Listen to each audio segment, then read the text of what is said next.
वज़ीर आज़म शहबाज शरीफ ने कहा है कि पाकिस्तान के दुश्मनों को मुत्तहद सोच और हिकमत अमली से शिकस्त दी जाएगी। कौम दहशत गर्दों और उनके सहूलतकारों के खिलाफ पुरआज़म है। वज़ीर आज़म शहबाज शरीफ की शिमाली वज़ीरिस्तान में वतन के दिफा के दौरान जाम शहादत नोश करने वाले कैप्टन मोहम्मद उसामा बिन अरशद शहीद की नमाज़ जनाजा में शिरकत। Army chief general Asim Munir, वज़ीर दिफा ख्वाजा आसिफ, वज़ीर इत्तलात, हाजिर सर्विस और रिटायर्ड फौजी अफसरान, जवानों और शहीद के लवाहिकीन की शिरकत।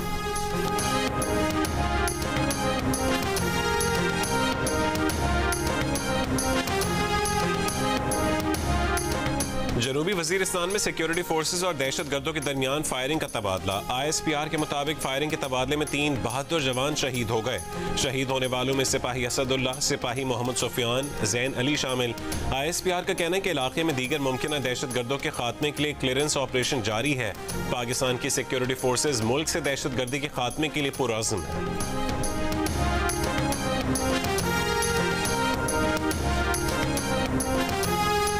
200 यूनिट्स तक हम इनको राहत दे रहे हैं 3 महीने के लिए, जुलाई, अगस्त, सितंबर, और फिर अक्टूबर में मौसम बेहतर हो जाता है तो यकीनन ये बिजली की जो इस्तेमाल है वो भी कम होता है। और इस 3 महीने की जो हम अपने आम शहरी, आम सारिफ जो है, ये जिस तरह मैंने कहा कि ये 2.5 करोड़ ये कंज्यूमर्स हैं, हाउस होल्ड्स हैं, 94% इसके ऊपर 50 अरब रुपए की रकम खर्च होगी। वज़ीर आज़म ने बिजली के 200 यूनिट तक इस्तेमाल करने वाले सार्फिन पर आयद कीमतों में नया इजाफा वापस ले लिया। वफाकी वज़रा के हमरा प्रेस कॉन्फ्रेंस में 200 यूनिट वाले सारिफ को बिजली की कीमत में 3 महीने की रियायत देने का ऐलान। वज़ीर आज़म के फैसले से प्रोटेक्टेड और नॉन प्रोटेक्टेड सार्फिन के लिए बिजली की कीमतों में इजाफा वापस ले लिया गया। कराची के प्रोटेक्टेड सार्फिन को भी फ़ायदा होगा। वज़ीर आज़म शहबाज शरीफ ने कहा है कि 2.5 करोड़ सार्फिन को रियायत दी जा रही है। 200 यूनिट तक सार्फिन को 4 रुपये से 7 रुपये तक फी यूनिट फ़ायदा होगा। सब्सिडी देने के लिए तरक्याती बजट में से 50 अरब रुपए निकाले हैं। फैसला IMF को एतमाद में लेकर किया है। ऐलान से पहले वज़ीर आज़म ने फैसले पर काबीना से हंगामी फैसले की मंजूरी ली। जुलाई से सितंबर 2024 के लिए माहाना 200 यूनिट तक वाले सार्फिन को रिलीफ दिया जाएगा।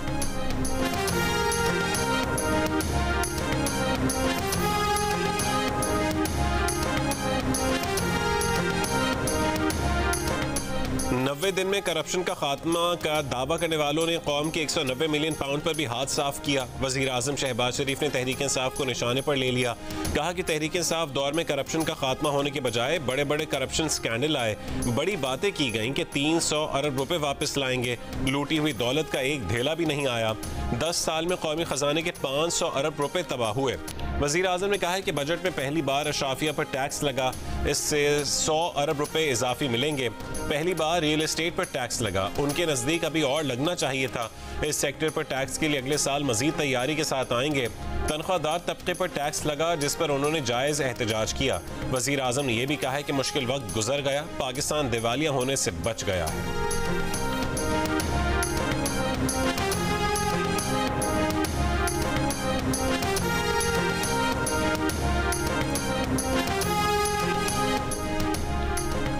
वफाकी हुकूमत ने ISI के नामजद अफसर को टेलीफोन कॉल्स सुनने, रिकॉर्ड करने और मैसेजेस पर नजर रखने का इख्तियार दे दिया। कौमी सलामती के मफाद में किसी जुर्म के खदशे के पेश नज़र कॉल टैपिंग की मंजूरी। काबीना ने यह इख्तियार पाकिस्तान टेलीकम्युनिकेशन एक्ट 1996 के सेक्शन 54 के तहत दिया। एलामी के मुताबिक इंटेलिजेंस एजेंसी जिस अफसर को नामजद करेगी वो ग्रेड 18 से कम दर्जे का नहीं होगा। कानून होगा जिसके जरिए ये मुस्लिम लीग नून की हुकूमत और पीपल्स पार्टी की हुकूमत, जिसमें आसिफ अली जरदारी, बिलावल भुट्टो, शरीफ, मरियम नवाज, शहबाज शरीफ, ये सारे के सारे लोग आपको फिर इन अदालतों में घूमते फिरते आएंगे और जेल में बैठे होंगे। ऑपोजिशन लीडर उमर अयूब का फोन टैपिंग की इजाजत का नोटिफिकेशन अदालत में चैलेंज करने का ऐलान। मीडिया से गुफ्तगू में कहा है कि फाशिस्ट हुकूमत की जानिब से ही किसी को फोन टैपिंग का मुकम्मल इख्तियार दिया जा सकता है। शहबाज शरीफ ने इस फैसले से अमली तौर पर अपनी शहरत काट दी है। ये SRO गैर आइनी और आइन में दर्ज बुनियादी हुकूक के खिलाफ है। कॉल ट्रेसिंग का इख्तियार देने वाले कल खुद इसकी जद में आएंगे। यही कानून होगा जिसके जरिए आसिफ अली जरदारी, नवाज शरीफ, शहबाज शरीफ, बिलावल भुट्टो और मरीम नवाज जेलों में बैठे और अदालतों में फिरते नजर आएंगे।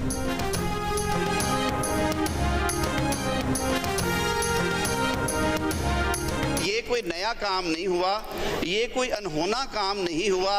28 सालों से ये इन्वोग है और दुनिया के दीगर ममालिक में हम दूर नहीं जाते। जो मदर ऑफ डेमोक्रेसी है, जहाँ से हम कॉमन लॉ की जुरिस्डिक्शन को डिराइव करते हैं, यूके लॉज के तहत भी उनका जो लॉ है telecom lawful interception of communication, जो रेगुलेशंस 2000 है, उनमें भी ये चीज़ें मौजूद हैं। 1966 का कानून 1996 में तरमीम के साथ पेश किया गया। इसी कानून के तहत कॉल रिकॉर्ड होती है। अगर इतना ही ये कानून गैर आईनी था तो गुज़िश्ता 4 साल में ही उसे ख़त्म कर देते। वज़ीर कानून आज़म नज़ीर तारड़ का कौमी असम्बली में खिताब, कहा कि मोहतरमा शहीद बेनज़ीर भुट्टो का सानहा हो या दीगर मामले इसी कानून के तहत कॉल ट्रेस हुई। 1996 से ये कानून है। इस दौरान 5 हुकूमतें आई हैं, किसी ने नहीं छेड़ा। इस कानून में दीगर एजेंसियों को शामिल किया जाता तो फिर गलत इस्तेमाल का खतरा था। इस कानून में 18 ग्रेड से ऊपर के अफसर को लगाया जाएगा ताकि गलत इस्तेमाल रोका जा सके। इस कानून का गलत इस्तेमाल करने वालों के खिलाफ भी कार्रवाई की जाएगी।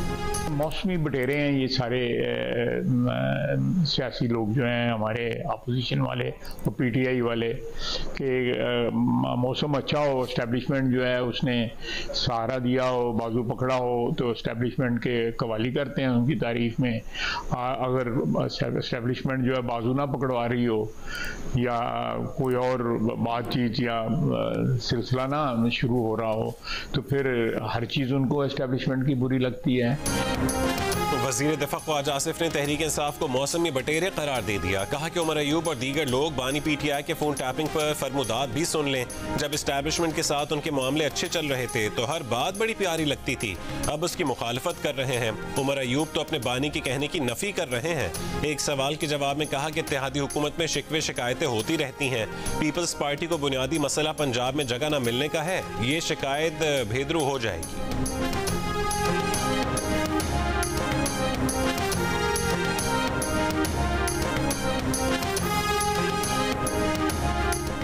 अमीर जमात इस्लामी पाकिस्तान हाफिज नईमुर रहमान ने कहा है कि आम आदमी की प्राइवेसी में इदारों को मुदाखलत की इजाज़त देना कहाँ का इंसाफ है। फ़ोन टैप करना पाकिस्तानियों के बुनियादी हुकूक में मुदाखलत है। कैसा निज़ाम है। जमहूरियत के चैंपियन कहलाने वाले ये इजाज़त दे रहे हैं। मुनेर में जलसे से खिताब में कहा कि कोई भी नया ऑपरेशन अवाम और फौज में मजीद दूरियां पैदा करेगा। हुकूमत ने तनख्वाहदार तबके पर टैक्सों की भरमार कर दी, जागीरदारों से कोई टैक्स नहीं लेता। 12 जुलाई का इस्लामाबाद धरना अवाम के हुकूक के लिए, महंगी बिजली और नाजायज टैक्सेस के खिलाफ होगा।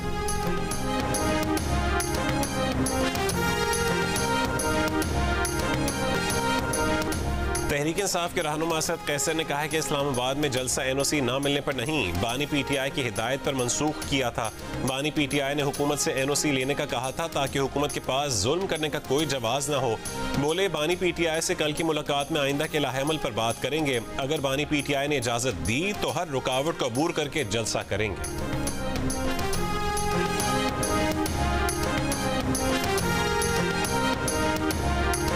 कुछ दोस्तों को एग्रीकल्चर सोच समझ नहीं आती, अब वो और भी इनकम टैक्स लगाने जा रहे हैं। इनकम टैक्स तो ज़्यादातर लगेगा बड़े ज़मींदारों पे, छोटे पे नहीं लगेगा।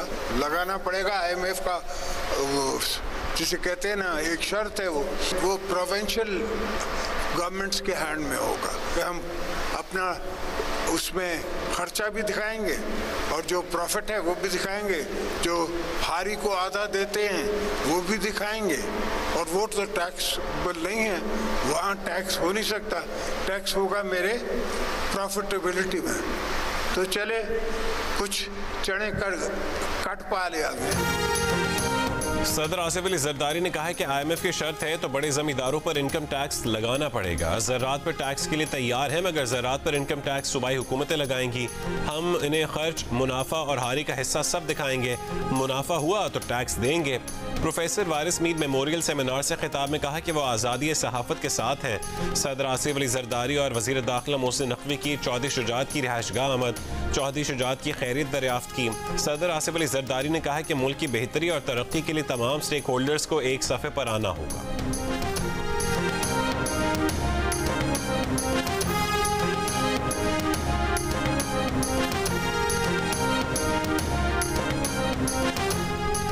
मखसूस नशिस्तों के हुसूल के लिए सुन्नी इत्तेहाद काउंसिल की दरख्वास्त पर फैसला महफूज। चीफ जस्टिस काजी फाइज ईसा ने कहा है कि फैसला कब सुनाना है उस पर जजेस से मुशावरत करेंगे। दौरान समाअत सुन्नी इत्तेहाद काउंसिल के वकील फैसल सिद्दीकी ने दलील दिया कि 18 जनरल सीटें जीतने वाली पार्टी को 30 मखसूस नशिस्तें मिलनी चाहिए।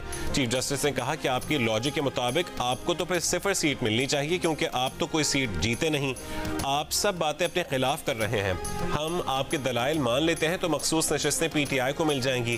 फैसल सिद्दीकी ने इसरार किया कि मखसूस नशिस्तें सुन्नी इत्तेहाद काउंसिल को मिलेंगी जो पार्लियामेंट में मौजूद है। जस्टिस अतर मिनल्लाह ने रिमार्क्स दिए कि सूरत हाल ये है कि एक बड़ी सियासी जमात को वोट मिला जिसे इंतखाबी अमल से निकाल दिया गया था। बात सियासी जमात की नहीं बल्कि अवाम के वोट के हक की है। PTI के साथ आज वही हो रहा है जो 2018 में नून लीग के साथ हुआ था।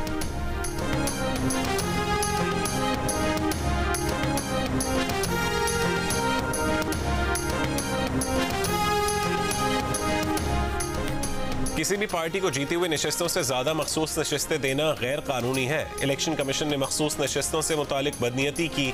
चेयरमैन तहरीक इंसाफ बैरिस्टर गौहर की दीगर पार्टी रहनुमाओं के हमरा सुप्रीम कोर्ट के बाहर मीडिया से गुफ्तगू। कहा खुशी होती आज मुख्तसर फैसला आ जाता। मखसूस नशिस्तों की वजह से खैबर पख्तूनख्वा में सेनेट इलेक्शन नहीं हो सके। रहनुमा PTI अली मोहम्मद खान ने कहा है कि पुतली तमाशा बंद किया जाए, मखसूस नशिस्तें हमें मिलनी चाहिए। सलमान अकरम राजा ने कहा कि अवाम की आवाज दबाने की कोशिश की गई। अवाम का हक हमने अदालत से मांगा है।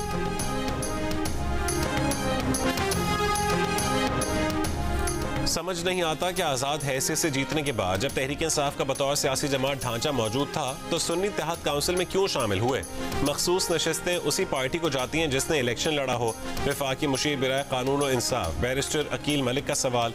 प्रेस कॉन्फ्रेंस में कहा कि जितने वकला PTI में मौजूद हैं किसी जमात में नहीं। इतने वकला की मौजूदगी के बावजूद समझ नहीं आता कि PTI को सुन्नी इत्तेहाद काउंसिल में शामिल होने का मशवरा किसने दिया। वफाकी मुशीर बिराए कानून और इंसाफ बैरिस्टर अकील मलिक ने PTI के सुन्नी इत्तेहाद काउंसिल को नशिस्तें देने के कानूनी दलाइल को नाकिस करार दे दिया। कहा कि मखसूस नशिस्तों के मामले पर PTI से संगीन कानूनी गलतियां हुई।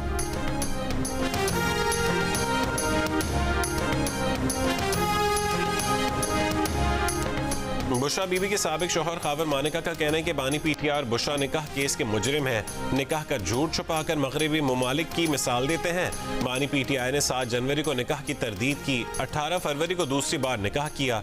किसी ने बानी PTI से सवाल नहीं किया कि दोबारा निकाह क्यों किया। उनकी तलाक की खबर सुनकर वालिदा अस्पताल पहुंची और 1 महीने बाद इंतकाल हो गया।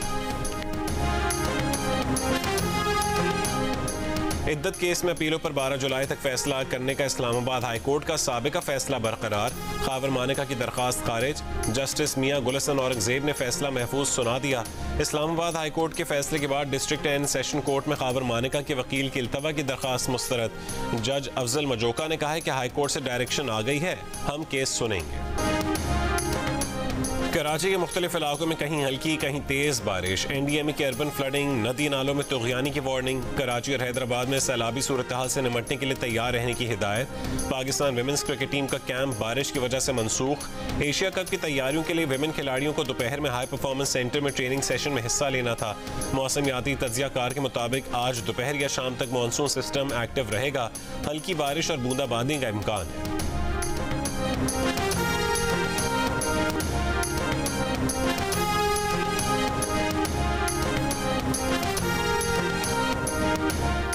कराची के कुछ इलाकों में बारिश से शहर भर में ट्रैफिक का निज़ाम दरहम बरहम है। अहम और मरकजी शाहराहों पर बारिश का पानी जमा होने से शहरी सफ़र करने से कासिर हैं। MQM पाकिस्तान का कहना है कि सिंध हुकूमत और बल्दियाती नुमाइंदे कहीं नजर नहीं आ रहे। कुछ देर की बारिश ने बल्दियाती नुमाइंदों और सिंध हुकूमत के दावों की कलई खोल दी है। पीपल्स पार्टी ने कराची पर जबरन जियाला मेयर मुसल्लत करके कराची को लाड़काना से भी बदतर बना दिया।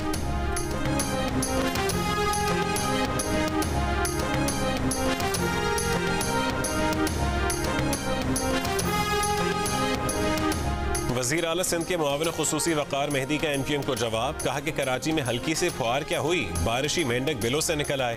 मानसून से पहले ही बयान बनाकर बारिश का इंतजार करने वालों को MQM कहते हैं। MQM वालों के इल्जामात में अल्फाज तक बासी और सोच बदबूदार है। MQM कुछ भी कर ले, कराची के अवाम अब उसके झांसे में नहीं आएंगे। कराची में बारिश के बाद तमाम सड़कें और इलाके खुले हैं, ट्रैफिक रवां दवां है।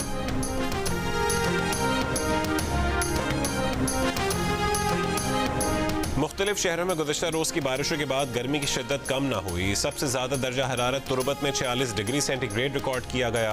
दालबंदीन और जैकबाबाद में 45, मोहनजोदाड़ो, नौकुंडी और सिब्बी में 44, रोहड़ी, लाड़काना और दादू में 43, सक्खर और नवाबशाह में 42, डेरा गाजी खान, अटक और बन्नू में 41, भावलपुर, ठट्टा और डेरा इस्माइल खान में 40, इस्लामाबाद और कराची में 39, कोयटा, लाहौर और पेशावर में 37 डिग्री सेंटीग्रेड रिकॉर्ड किया गया।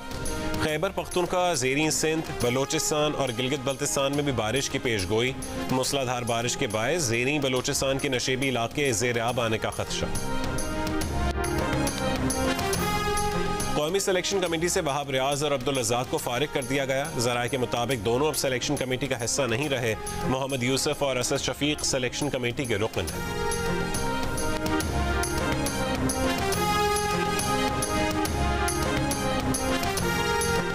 टीम में वही आएगा जो फिटनेस के मयार पर पूरा उतरेगा। चेयरमैन पीसीबी मोहसिन नकवी ने कोचेस को फ्री हैंड दे दिया।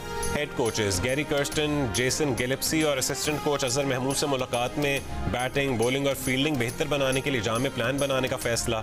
कोचेस पर एतमाद का इजहार करते हुए कहा कि खिलाड़ियों की कोचिंग के लिए पूरी सपोर्ट देंगे। गैर मुल्की कोचेस ने टीम की कारकर्दगी को बेहतर बनाने के प्लान से आगाह किया। मोहसिन नकवी ने कोचेस की तजवीज़ से इत्तफाक किया। चेयरमैन पीसीबी ने गुज़श्ता रोज़ भी साबिक कप्तानों और क्रिकेटर से डोमेस्टिक क्रिकेट से मुतालिक तजावीज़ पर बात की थी।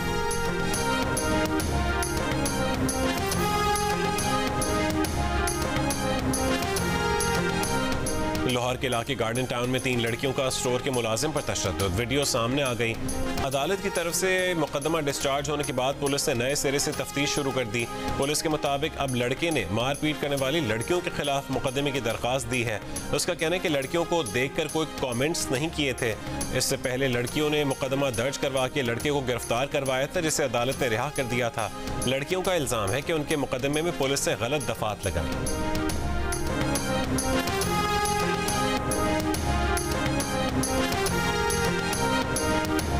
कराची की शारा फैसल पर वाक़ई एक दफ्तर में मुलाजिम ने मालिक को कत्ल कर दिया। पुलिस के मुताबिक मुलाजिम और मालिक के दरमियान तनख्वाह के मामले पर तल कलामी हुई थी। पुलिस ने वाक़े का मुकदमा मकतूल के भाई की मुद्दईयत में दर्ज कर लिया। मुद्दई का कहना है कि मुलजिम शुएब ने भाई नवीद के दफ्तर में दाखिल होकर तकरार की। तल कलामी के बाद छुरी से भाई पर हमला कर दिया। भाई को शदीद जख्मी हालत में अस्पताल ले जाया गया, लेकिन वो जांबर न हो सका। मुलजिम शुएब को फौरी गिरफ्तार कर लिया गया।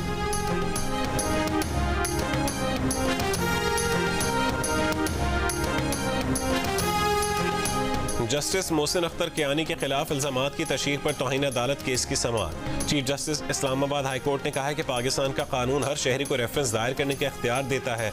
मुकदमात की रिपोर्टिंग करें, लेकिन फैसले ना सुना दिया करें।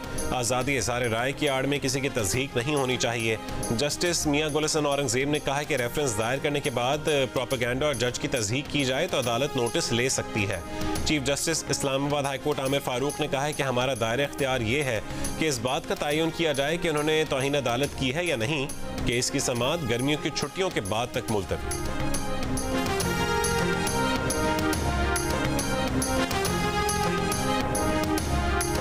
इसराइली फसाइया की खान यूनिस के स्कूल पर बमबारी, 26 फ़लस्तीनी शहीद। पनाह गुज़ीन कैंपों पर हमलों में सबसे 50 फ़लस्तीनी शहीद। इसराइल ने 2 महीने से इमदादी सामान गजा में नहीं आने दिया। सैकड़ों इमदादी ट्रक गजा आने के मुंतज़िर हैं। इसराइल हिज़्बुल्लाह कशीदगी में इजाफा। इसराइल का लेबनान में फ़ज़ाई हमला। हिज़्बुल्लाह सरबराह हसन नसरुल्लाह का करीबी मुहाफ़िज़ शहीद। हिज़्बुल्लाह के इसराइल के ज़ेर कब्ज़ा गोलान पहाड़ों पर जवाबी रॉकेट हमले, 2 इसराइली हलाक। कई मकामात पर आग भड़क उठी। पोप फ्रांसिस ने एक बार फिर गजा में जंगबंदी की अपील कर दी।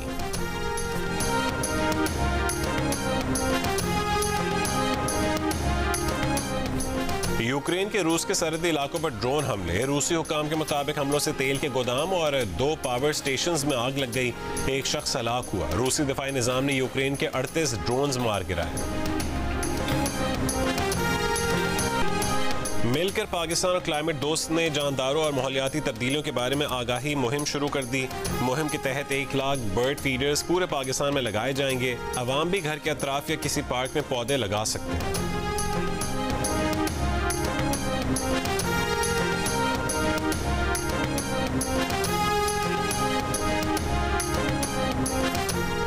पाकिस्तान के 2 कोपहमाओं ने नागा पर्वत को सर कर लिया। दिलावर सत्तार और फिदा अली इस सीजन में नागा पर्वत सर करने वाले पहले पाकिस्तानी हैं।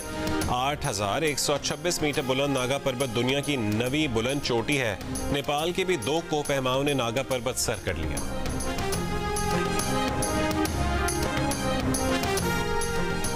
वर्ल्ड चैंपियनशिप ऑफ लेजेंड्स में पाकिस्तान चैंपियंस ने जनूबी अफ्रीका को 211 रन का हदफ दे दिया। शर्जील खान ने 72 और शोएब मलिक ने 51 रन बनाए।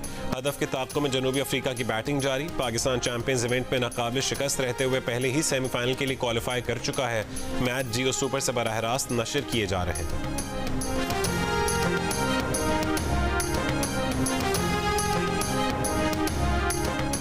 विंबलडन टेनिस के मेन सिंगल्स में डैनियल मेडवेडेव ने यानिक सिनर को शिकस्त देकर सेमीफाइनल में जगह बना ली। दिफाई चैंपियन कार्लोस अल्करेज भी लास्ट 4 में पहुंच गए। विमेन सिंगल्स में क्रोएशिया की डोना ने क्वार्टर फाइनल में स्विट्जरलैंड की खिलाड़ी को 2-1 से शिकस्त दी थी।